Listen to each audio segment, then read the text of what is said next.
നീ എന്നെ ഒന്ന് ഇടിച്ചു നീ ഇവിടുന്ന് പൂലാട മോനെ. ആ നമ്മുടെ പിള്ളേരൊക്കെ അവിടെ റെഡി ആയിട്ടിരിക്കുന്നുണ്ട്.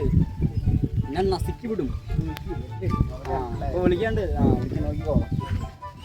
നോക്കണം വിളിക്കും കേട്ടാ. നീ ആളറിഞ്ഞ് കളിച്ചാൽ മതി. ഇവിടുന്ന് പോവില്ല. നീ ഇവിടെ നിൽക്കണം. ഇവിടെ നിന്നോ.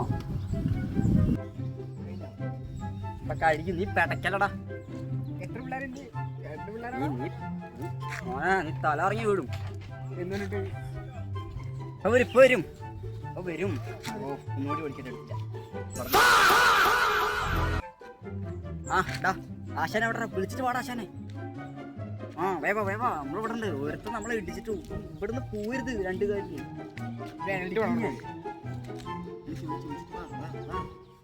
വരും.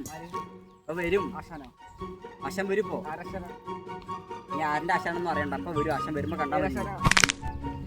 ഞാനാന്ന് അറിയണ്ട. വരില്ല. അപ്പൊ കണ്ടാ മതി. ഏയ് ഇവിടെ നിന്നാ മതി. നീ എവിടേക്ക് പോകണില്ല. നീ ഇവിടെ നിന്ന് ആള് വന്നിട്ട് പോയാൽ മതി. നീ അറിയാതെ പറ്റണ്ട. നീ ഇപ്പൊ വരും. ആള് വരും. നീ ഇവിടുന്ന് നീ പോണ്ട. നീ നിക്കടാ. നീ ഇവിടുന്ന് പോവില്ല. ആശാൻ വന്നിട്ട് പോയാൽ മതി.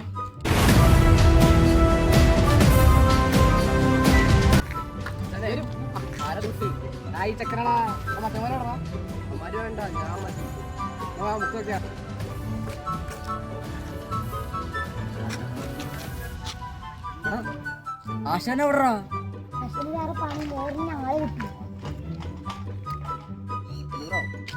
അല്ല അതെ ഇപ്പൊ വരും. ആശാൻ വരും. നീ കിടക്കണ്ട. നീ ആശാൻ വരില്ലെങ്കിൽ വിളിച്ചു പറയണ്ട. ആർക്കാ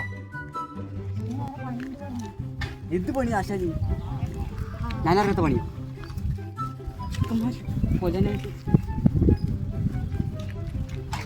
കൈ ഞെരുക്കും. നിന്നെ പപ്പടം പൊടിക്കും പോലെ പൊടിക്കും. ഞാൻ നോക്കിയാൽ മതി. കണ്ണും തുറന്നിട്ട്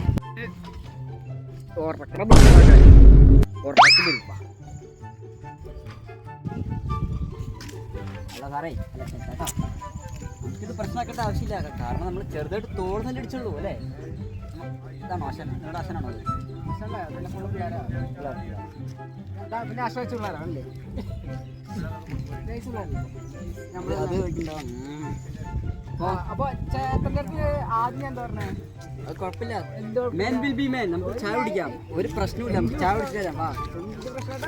പിള്ളേരെ വാടാ.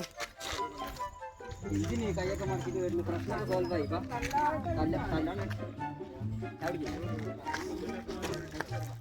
ചായ കുടിച്ചാൽ തീരുന്ന പ്രശ്നമുള്ളൂ.